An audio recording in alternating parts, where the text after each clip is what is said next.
Assalamualaikum warahmatullahi wabarakatuh. Alhamdulillah wassalatu wassalamu ala Rasulillah wa ala alihi wa sahbihi wa mawala.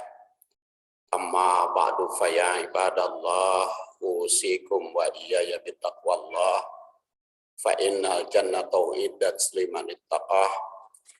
Qala ta'ala fil Qur'anil Karim, a'udzu billahi minasy syaithanir rajim, ya ayyuhalladzina amanu taqullaha haqqa tuqatih wa la tamutunna illa wa antum muslimun.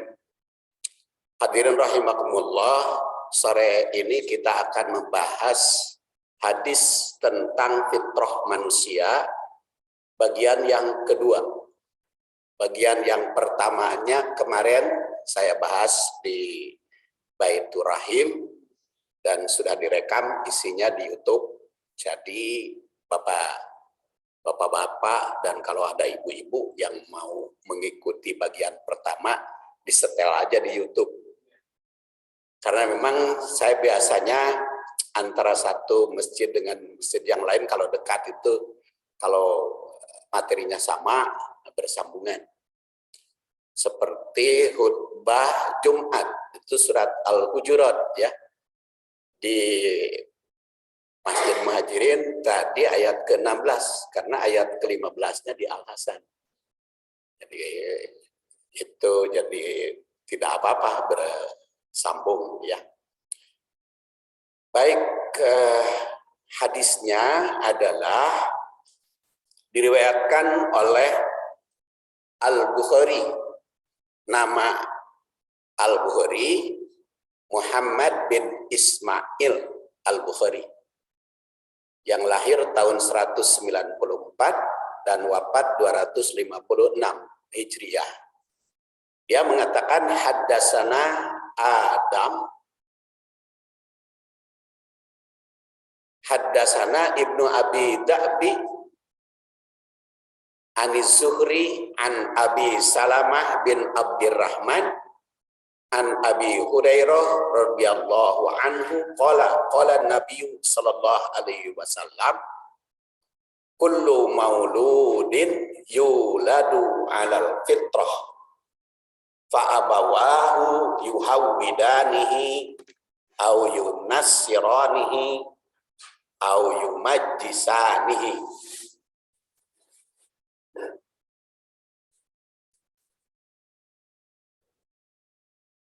Kama salil bahimah tuntajul bahimah hal taro fiha jad'a. Jadi diriwayatkan oleh Bukhari, Rasul bersabda kullu mauludin, setiap yang dilahirkan yuladu alal fitrah, itu dilahirkan atas fitrah. Fa'abawahu, maka ayah ibunya lah yuhawwidanihi, yang menjadikan dia Yahudi, au yunassiranihi, yang menjadikan dia Nasrani, au yumajjisanihi, dan dia menjadikan Majusi. Kama salil bahimah, seperti satu hewan. Tuntajul bahimah, dilahirkan sebagai hewan. Hal taro fiha jad'a, apakah Anda melihat ada kecacatan? Nah, ini hadis ini sudah saya takhrij, saya uraikan di Baitur Rahim dan di YouTube, karena kebetulan saya di Baitur Rahim itu sebulan 3 kali ya. Jadi ada Kamis ketiga, Jumat pertama, dan Ahad keempat. Kalau Ahad keempat subuh. Kalau Kamis ketiga dan Jumat pertama itu jam 2. Memang di Baitur Rahimah rada sering. Kenapa sering? Karena diminta. Diminta. Kalau di Muhajirin mah tidak diminta, 1 kali aja cukup ya. Dan juga jamaahnya kan di sana diminta tapi banyak gitu ya yang hadir. Kalau di Muhajirin mah tiba lagi sekedik nggak apa-apa, karena kita berdakwah tidak hanya untuk orang banyak, orang sedikit juga bisa jalan. Kalau di Baitur Rahim banyak kegiatannya, jadi ada Kemis malam, ada Kemis sore jam 2, ada Sabtu, ada Ahad, kemudian juga kegiatan-kegiatan hampir tiap malam. Dan itu menggunakan biaya seluruhnya, Baitur Rahim. Jadi seluruhnya pakai biaya. Justru ternyata jamaah itu kalau banyak biaya dikeluarkan, banyak juga pemasukan. Itu agenda Jumatan tuh di atas 1 juta. Karena memang kegiatannya banyak di Baitur Rahim itu. Dan semuanya mengeluarkan biaya. Nah, ini jadi pelajaran bagi masjid kita. Karena kita di Masjid Muhajirin sedikit, maka sedikit juga pemasukannya. Kenceleng itu. Karena kan sedikit di Masjid Muhajirin pengajian itu hanya Jumat saja sekarang dan Rabu tanpa biaya. Maka itu sedikit juga. Harus jadi pelajaran bagi DKM, jangan kesulitan untuk mengeluarkan biaya kegiatan. Sebab semakin banyak kegiatan akan semakin banyak yang menyumbang. Karena memang umat itu melihat aktivitas. Baik, jadi terjemah kemudian takhrij sudah sampai syarahnya, ya, syarah hadis ini. Dan hadis ini sebagai koreksi kepada 2 masalah. Koreksi yang pertama ditinjau dari sudut tarikh. Abu Hurairah itu menyatakan bahwa ketika Ar-Rum ayat 30 turun, di masyarakat itu berbeda memahaminya. Apa itu? Allati fatron nasa alaiha. Fitratallah allati fatron nasa alaiha. Apa itu? Nah, maka oleh Abu Hurairah ketika meriwayatkan hadis ini disambungkan bacaan fitratallah allati fatron nasa alaiha. Itu diriwayatkan oleh Al-Bukhari di halaman lain, di halaman 144. Kalau yang tadi itu di halaman 128. Kalau di halaman 144 membacakan ayat itu. Kemudian historis hadis ini sangat erat kaitannya dengan tafsir Ar-Rum 30. Dan bukan hanya Imam Bukhari pada juz lain, tapi juga Muslim, Abu Daud, dan Tirmidzi. Masih dari Abu Hurairah. Jadi historis ayat ini yang pertama mengisyaratkan bahwa setiap bayi yang lahir itu dalam keadaan Islam. Maka jika ada bayi yang wafat, masih kecil, itu dianggap sebagai muslim, walaupun orang tuanya non-muslim. Kemudian juga, bagaimana kalau bayi itu dilahirkan hasil perjinahan, pernikahan tidak sah, tetap fitrah. Jadi tidak punya dosa warisan si bayi itu. Wah, karena yang zina atau yang jahat itu kan orang tuanya. Bayi namat tidak berbuat apa-apa. Ada memang hadis yang mengatakan bahwa bayi hasil zina itu akan mintai tanggung jawab orang tua. Tapi itu hadisnya dhaif. Jangan dipercaya hadis dhaif. Jadi hadis sahih mah fitrah. Itu historis pertama. Historis kedua, itu telah menjadi kepercayaan di masyarakat, utamanya Nasrani, bahwa setiap bayi lahir itu bawa dosa warisan atau dosa bawaan ditinggal orang tua baheula. Makanya di agama itu disucikan kan, dibaptis ya. Karena mereka beranggapan bayi yang lahir itu bawa dosa warisan. Maka ayat hadis ini menandaskan tidak ada itu dosa warisan.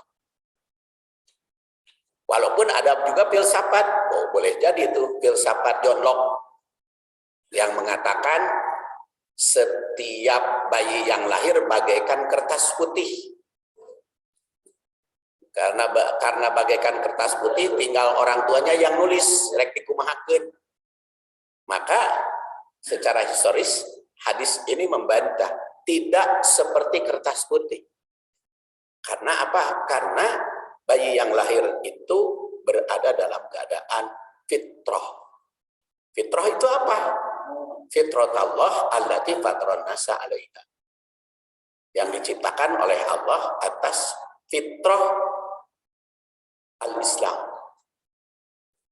Maka Allah berfirman, "Kul aghairallah abgi rabban wa huwa rabbu kulli syai' wa la yaqsibu kullu nafsin illa 'alaiha wa la taziru waziratun wizra ukhra summa ila rabbikum marji'ukum fayunabbi'ukum bima kuntum fihi takhtalifun." Katakan olehmu, apakah patut aku mencari Tuhan selain Allah? Padahal dialah Tuhan bagi segala sesuatu. Setiap perbuatan dosa seseorang, dirinya lah sendiri yang bertanggung jawab. Dan seseorang tidak memikul beban orang lain. Dosa orang tidak bisa dibebankan kepada pihak lain. Dosa orang tidak bisa dipikul oleh yang lain. Jadi ini juga sebagai koreksi terhadap akidah mereka. Jadi ayat ini tegas. Apakah pantas mencari Tuhan selain Allah? Karena setiap manusia itu bertanggung jawab atas dirinya sendiri dan Allah Tuhan segalanya. Ya.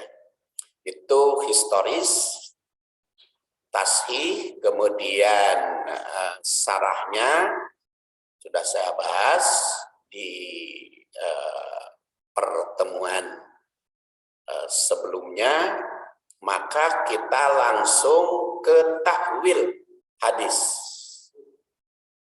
Takwil hadis. Takwil yang pertama, setiap yang dilahirkan pasti dalam keadaan fitrah. Tidak ada manusia yang dilahirkan kecuali atas fitrah yang Allah ciptakan sebagaimana kehendaknya. Jadi bahkan kalau di dalam riwayat Muslim, Abu Daud, Tirmidzi, bukan hanya kullu mauludin. Muslim dan Bukhari pada halaman lain ya. Bukhari itu seperti tadi katakan dua riwayat. Ada juz 5 halaman 128, ada juga halaman 144. Kalau di 128 diriwayatkan oleh Bukhari, yaitu Muhammad namanya, Bukhari teh. Dia mengatakan kullu mauludin. Tetapi kalau di halaman 144, ma min mauludin illa. Apa maknanya kullu mauludin dengan ma min mauludin? Ya maknanya berdekatan. Cuman kalau ma min mauludin mah lebih tegas. Tidak ada yang dilahirkan kecuali. Jadi tidak ada kecuali. Tanpa kecuali kalau menurut bahasa Indonesia. Tidak ada kecuali. Setiap yang dilahirkan dalam keadaan fitrah. Jadi kalau kullu semuanya jadi dilahirkan oleh siapapun dan hasil hubungan apapun, baik orang tuanya muslim ataukah tidak, maka yang dilahirkannya sama dalam keadaan fitrah. Dan fitrah itu apa? Fitrah itu allati fatronasa 'alaiha, yaitu yang diciptakan oleh Allah atas fitrah Allah itu sendiri, yaitu al-Islam. Makanya di dalam riwayat Muslim bunyinya bukan wayumajisanihi, tapi wayusrikanihi. Jadi kalau riwayat Muslim bunyinya mamin mauludin illa yuladu alal fitrah fa abawahu yuhawidanihi au yunassiranihi au yusyrikanihi. Itu riwayat Muslim. Tapi tidak ada yang menyebut wayuslimanihi, yang mengislamkan, baik Bukhari, Muslim, Abu Daud, Tirmidzi maupun Ahmad. Karena dari 7 penyusun kitab 5 yang meriwayatkan, yaitu Ahmad, Bukhari, Muslim, Abu Daud, Tirmidzi 5. Karena An-Nasai dan Ibnu Majah tidak meriwayatkan. Dan dalam riwayat Muslim wa yusrikanihi. Tapi tidak ada yang meriwayatkan wa yuslimanihi, yang mengislamkan. Jadi yang mengislamkan itu sejak lahir. Sejak lahir sudah Islam. Makanya ada pertanyaan, bagaimana itu yang di beat syahadat? Beat di zaman Rasul sudah jelas tujuannya apa di beat gitu. Jadi kalau di zaman Rasul juga, kalau orang itu tidak pernah kafir, maka tidak disyahadatkan secara resmi. Tapi kalau kafir dulu, kembali kepada Islam, baru di beat, disyahadatkan. Jadi kalau kita yang sudah Muslim sejak lahir, kalau mau di beat, mau apa dulu? Iya, itu terpengaruh dari Nasrani atau agama lain lah. Karena di Yahudi juga ada. Di Yahudi juga saya pernah kesempatan yang lalu ke Palestina, kebetulan nengok tembok ratapannya Sabtu, hari Sabtu. Nah ternyata hari Sabtu ada pengarakan pemuda yang umur 17 tahun itu pakai bajidor di Arab. Itu semuanya 17 tahun itu diarak ke tempat ratapan dan ke dekat pengimaran Masjidil Aqsa, itu dipestakan. Saya tanya untuk apa? Itu penobatan sebagai Yahudi. Jadi ada 17 tahun di Yahudi juga. Kalau di Kristen juga ada pembaptisan. Makanya di situ, di dalam hadis itu, yuhawidani, yunassirani, au yusrikani, itu orang tua. Sedangkan wa yuslimani yang mengislamkannya adalah fitrah. Jadi bukan bagaikan keras putih. Makanya hadis ini bukan ngoreksi, John Locke ada kabehdianakeun kan setelah Rasul kita John Locke itu. Jadi ya bukan kosong. Bukan kosong. Tapi punya potensi.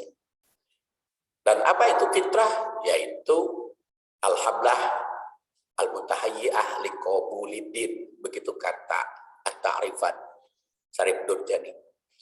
Yaitu potensi dasar untuk disiapkan menerima Islam. Yang kedua, orang tua dan lingkungan bisa saja menjadi anak manusia itu jadi Yahudi, jadi Nasrani, Majusi atau musyrik. Jadi jelas jika ada manusia menjadi Yahudi, Nasrani, Majusi dan musyrik, itu bukan atas dasar fitrah, tapi pengaruh lingkungan, baik lingkungan orang tua ataupun lingkungan sekitar. Itu takwil kedua. Takwil ketiga, dalam Islam tidak diajarkan pengislaman secara resmi. seperti baptis.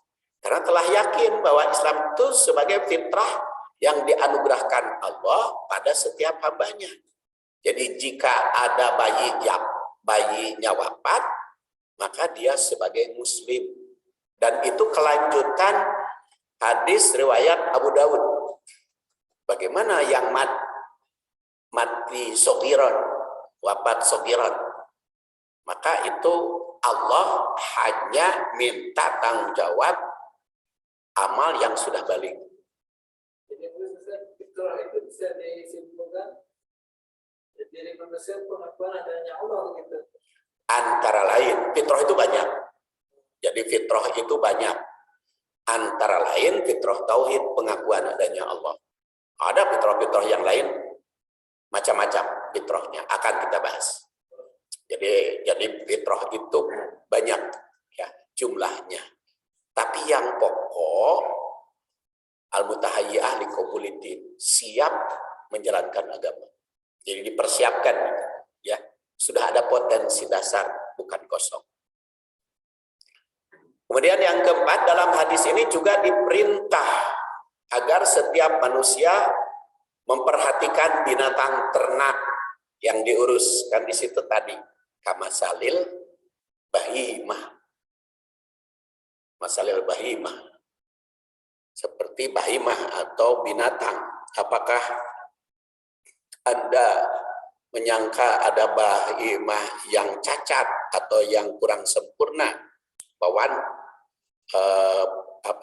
fisiknya? Maka ini juga Rasulullah SAW memerintah agar memperhatikan urusan binatang. Karena apa? Karena fisiknya mah antara manusia dengan binatang kebutuhannya hampir sama. Binatang butuh makan, manusia juga butuh makan. Binatang butuh istirahat, manusia juga butuh istirahat. Binatang butuh tidur, manusia juga butuh tidur. Binatang butuh kesenangan, manusia juga butuh kesenangan. Binatang tidak mau bersedih, manusia juga begitu. Itu fisik. Yang bedanya apa? Wa nufiha bihi ruh. Manusia itu ditiup roh. Kecuali apa? Setelah 3 kali 40 hari di dalam rahim ibu. Ada roh. Roh itu dari Allah. Jadi manusia itu ada roh yang sifatnya rohani, gaib, nyambung dengan Allah. Maka sifat-sifat ketuhanan itu melekat di dalam diri manusia. Kecuali kalau terpengaruh oleh lingkungan atau oleh setan. Makanya disebut orang yang sudah terganggu fitrahnya, yaitu yang punya telinga tapi tidak mau mendengar, yang punya hati tapi tidak mau berpikir. Quran mah hati berpikir teh. Qulubun layak kilun, atau punya mata tapi tidak mau melihat. Nah, ulaika kal an'am. Mereka itu bagaikan hewan atau binatang. Diperintah untuk memperhatikan binatang.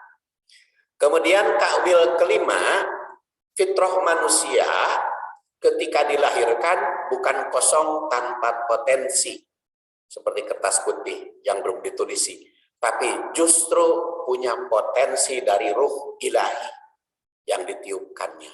Dulu saya pernah bercerita tentang kisah nyata yang diceritakan oleh Profesor Jawa Dahlan, Rektor Unisba. Ada salah seorang guru besar, dia punya aliran empirisme seperti John Locke. Jadi segala macam ditentukan oleh lingkungan. Maka dia punya anak 4, si guru besar itu, maka dia program ke-4 anak itu. Yang satu harus jadi dokter, yang kedua harus jadi apoteker, yang ketiga teknokrat, yang keempat harus jadi guru pendidik. Dan itu dibina dari bayi, diprogram sesuai dengan apa yang ia inginkan itu. 4 program. Apa yang terjadi, keempat-empatnya gagal. Itu kisah nyata di Bandung. Dongeng Profesor Jawan. Sehingga aliran empiris pengalaman itu beralih dia, grup besar itu. Jadi tidak percaya pada falsafah itu. Jadi manusia itu tidak bisa dibentuk. Jadi itu kita sebagai guru atau sebagai orang tua atau sebagai pendidik itu meneruskan potensi terdidik. Nah, bimbing potensinya, tetapi atas fitrah ilahi itu, ketauhidan. Saya juga punya anak 4, beda-beda semua. Ada senang teknologi, ada senang ngajar jadi dosen, ada senang bisnis, ada senang kerja di pariwisata. Jadi itu tidak ada itu saya memprogramkan kemana, itu tidak ada dulunya. Cuman membimbing, yang penting fitrahnya harus tetap kita ajarkan, fitrah Islamnya. Fitrah Islamnya. Beda dengan orang tua saya. Orang tua mah karena dia penceramah, orang tua itu setiap diundang ceramah maka ditampilkan anaknya dulu.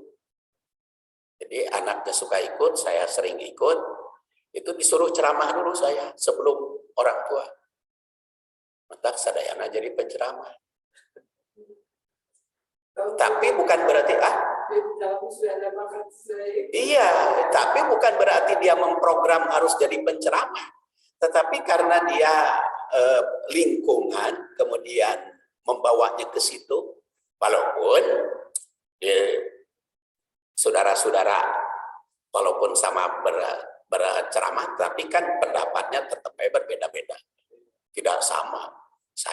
Pendapat saya tidak semua sama dengan Pak Usep, tidak semua sama dengan Kang Jalal. Dalam hal tertentu berbeda-beda, dan itu biarkan saja perbedaan tersebut. Jadi itu makanya ada potensi yang harus dikembangkan, ya, anak-anak didik itu. Tapi fitrah Islamnya harus dipaksa.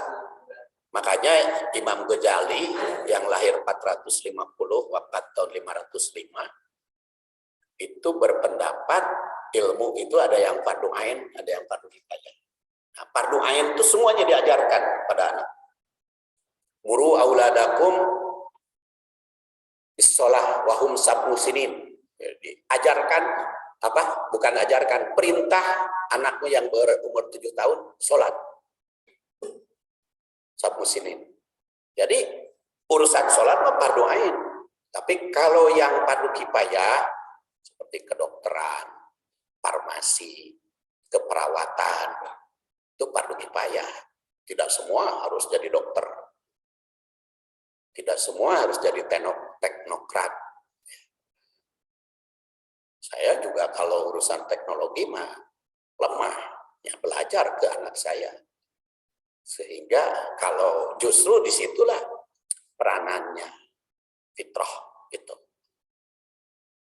Bukan berarti kosong. Kemudian karena dalam diri manusia itu ada ruh Allah, maka hati nurani selalu menentang perbuatan buruk. Jadi kalau kita mau berbuat buruk, pasti hati nurani itu menentang. Dan itu kalau berbuat buruk ada danbun itu ekornya. Kalau dia sudah berbuat buruk, pasti di dalam diri manusia itu nggak enak gitu, ada ekornya. Ya, karena di dalam diri manusia ada ruh Allah. Dan kalau dia berbuat baik, pasti senang. Dan kalau dia berbuat buruk, selesainya tidak senang. Lalu dilihat orang, Ya bisa malu dilihat orang, bisa juga dagdingdung, tidak tenang. Karena di dalam diri manusia ada ruh Allah Subhanahu wa Ta'ala, jadi yang bisa ngoreksi sendiri. Makanya ada istilah ibda binafsik, atau minta fatwa kepada diri sendiri. Diri sendiri aja tuh suka ada. Mulai dari diri sendiri. Karena sebelum dikoreksi oleh orang lain, diri sendiri juga mengoreksi. Dan apabila berbuat yang sesuai dengan fitrah, maka dia akan senang, akan bahagia. Kemudian ke-10, karena Allah selalu mencurahkan rahmat kepada hambanya, maka perbuatan baik akan selalu mendatangkan kesenangan di hati. Jika telah melakukan kebaikan, baik pada Allah maupun pada sesama manusia, maka akan tersirat di hati kenikmatan tiada terhingga. Ini merupakan lambang fitrah manusia. Jadi di dalam diri manusia kalau sudah berbuat baik pasti senang. Makanya Rasul juga bersabda, wallah fi aunil abdi. Allah itu berada pada pertolongan hambanya. Jadi kalau kita menolong orang, pasti Allah menolong kita. Dan kalau kita ingin benar-benar bahagia, bahagiakan saja orang lain. Itu pasti bahagia. Dan makanya di situ bedanya orang kikir pelit dengan orang dermawan. Kalau orang dermawan itu hidupnya akan bahagia. Kalau orang pelit, hidupnya akan sulit. Karena takut pailit. Jadi mau memberi itu takut pailit. Jadi ketakutan terus orang yang pelit itu. Ya, makanya orang-orang pelit itu hatinya tersiksa. Hatinya tersiksa. Begitu pula kalau mencari harta dengan tidak halal. Itu akan gegebegan. Makanya koruptor itu kan biasanya hartanya dibagi-bagi namanya. Ada nama pembantu, ada nama tukang kebun, ada nama supir, ada nama tukang becak, bagi-bagi. Itu kan sempat divonis koruptor hebat yang pernah jadi ketua KPK itu. Ternyata hartanya nama-namanya macam-macam. Bukan nama dia sendiri saja. Karena apa? Karena tidak tenang. Karena apa? Karena perbuatan dosa itu tidak sesuai dengan fitrah diri sendiri. Di dalam diri sendiri saja itu menolak. Kemudian ke-11, orang tua bertanggung jawab dalam membina anaknya agar tetap berada pada keutuhan fitrahnya. Nah, maka pendidikan mempunyai tugas agar menjaga fitrah terdidik sehingga tetap menjadi manusia seutuhnya. Sekarang itu filsafat manusia seutuhnya itu ngelok ya. Dulu zaman Soeharto istilah pembinaan manusia seutuhnya. Seutuhnya sesuai dengan fitrah. Kemudian taktik hadis. Pertama, manusia dilahirkan dalam keadaan fitrah. Oleh karena itu, pendidikan yang sesuai dengan potensi manusia adalah pendidikan Islam. Karena pendidikan Islam sesuai dengan fitrah. Kalau pendidikan luar Islam tidak sesuai dengan fitrah. Pendidikan yang tidak sesuai dengan Islam akan bertentangan dengan fitrah manusia sendiri. Kedua, karena setiap manusia dilahirkan dalam keadaan fitrah Islam, maka orang yang tidak pernah kafir tetap dihukumi sebagai muslim. Jika orang kafir masuk Islam, berarti kembali kepada fitrah. Kemudian karena ditegaskan yang ketiga dengan kalimat fa'abawahu yuhawidanihi au yunassiranihi au yuwajjisanihi, maka peranan pendidikan dan orang tua sangat berpengaruh pada perkembangan fitrah anak. Apakah tetap dalam keadaan Islam atau berubah? Oleh karena itu, keluarga, masyarakat, dan lingkungan pendidikan mesti terbebas dari pengaruh negatif yang bertentangan dengan fitrah. Keempat, faktor yang sangat berpengaruh pada perkembangan anak terdiri dari fitrahnya sendiri. Itu berpengaruh. Kemudian orang tua, lingkungan sekitar, lingkungan pendidikan, tapi jangan lupa ada hidayah. Hidayah Allah Subhanahu wa Ta'ala. Kemudian kelima, tanggung jawab pendidik menjaga terdidiknya sebagai manusia yang bertauhid, bebas atau bersih dari kemusyrikan. Dua, hamba Allah yang senantiasa beribadah. Tiga, khalifah yang mendapat mandat untuk kemaslahatan bumi serta istrinya. Dan pengemban amanah. Nah, ini fitrah antara lain bertauhid, kemudian beribadah sebagai hamba Allah, kemudian sebagai khalifah, itu fitrah. Kemudian pengemban amanah, dan juga fitrah ijtimaiyah kemasyarakatan, yaitu yang hidup bermasyarakat. Nah, fitrah keenam merupakan anugerah Allah yang diberikan kepada manusia sejak dilahirkan. Dan ada beberapa aspek fitrah. Pertama adalah fitrah tauhid atau fitrah ketuhanan. Kemudian ini ayatnya ya. Kemudian fitrah ibadah.